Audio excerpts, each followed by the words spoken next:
Ruth 1:21. നിറഞ്ഞവളായി ഞാൻ പോയി, ഒഴിഞ്ഞവളായി യഹോവ എന്നെ മടക്കി വരുത്തിയിരിക്കുന്നു.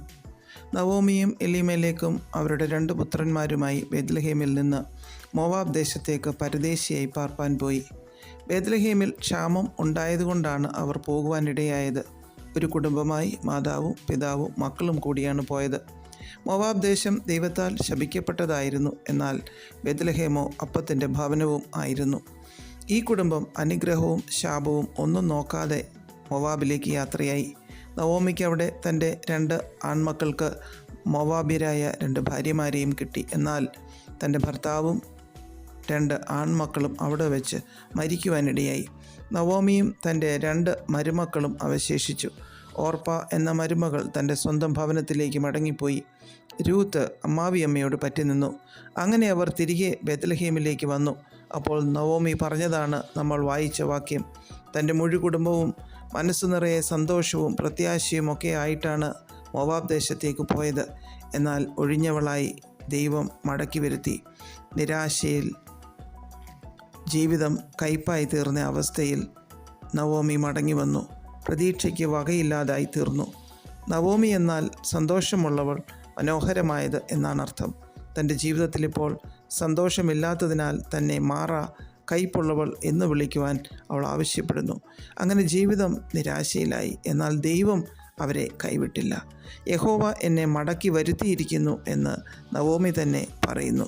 സകുടുംബം സന്തോഷത്തോടെ അവിടെ ജീവിച്ച നാളുകൾ ഉണ്ടായിരുന്നു.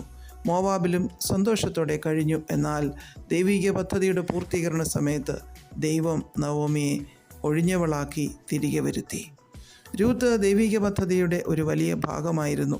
രൂത്ത് ബേത്ലഹേമിൽ വരികയെന്നതും ബോവസിനെ വിവാഹം കഴിക്കുകയെന്നതും ദാവീദിൻ്റെ വല്യമ്മച്ചി ആവുകയെന്നതും അങ്ങനെ യേശുവിൻ്റെ വംശാവലിയിലെ ഒരു കണ്ണി ആവുകയെന്നതും ദൈവിക തീരുമാനമായിരുന്നു.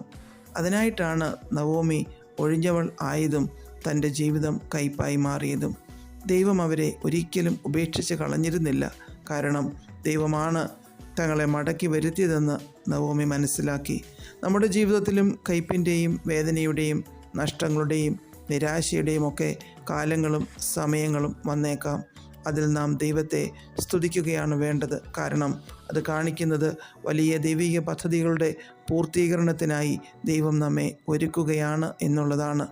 ദൈവത്തിൻ്റെ മാസ്റ്റർ പ്ലാനിലെ ഒരു കണ്ണിയാണ് നാം എന്നോർത്ത് ദൈവത്തെ മഹത്വപ്പെടുത്തുകയാണ് വേണ്ടത്. നമ്മുടെ ജീവിതത്തിൽ നഷ്ടപ്പെട്ടവരെയൊക്കെ ദൈവം മടക്കി വരുത്തും. നഷ്ടപ്പെട്ടതിനെയൊക്കെ ദൈവം നമുക്ക് മടക്കി നൽകും. നിറഞ്ഞ ഒരു അവസ്ഥയിലേക്ക് ദൈവം നമ്മെ കൊണ്ടെത്തിക്കും. അതിനാൽ എല്ലാ നേരത്തും ദൈവത്തെ മഹത്വപ്പെടുത്തുന്നവരായി മാറാം. നമുക്ക് പ്രാർത്ഥിക്കാം. പ്രിയ പിതാവേ, ഞങ്ങളുടെ ജീവിതത്തിൽ അങ്ങ് അനുവദിക്കുന്ന കയ്പിനായും ശൂന്യതകൾക്കായും നന്ദി പറയുന്നു. യേശുക്രിസ്തുവിൻ്റെ നാമത്തിൽ ആമേൻ.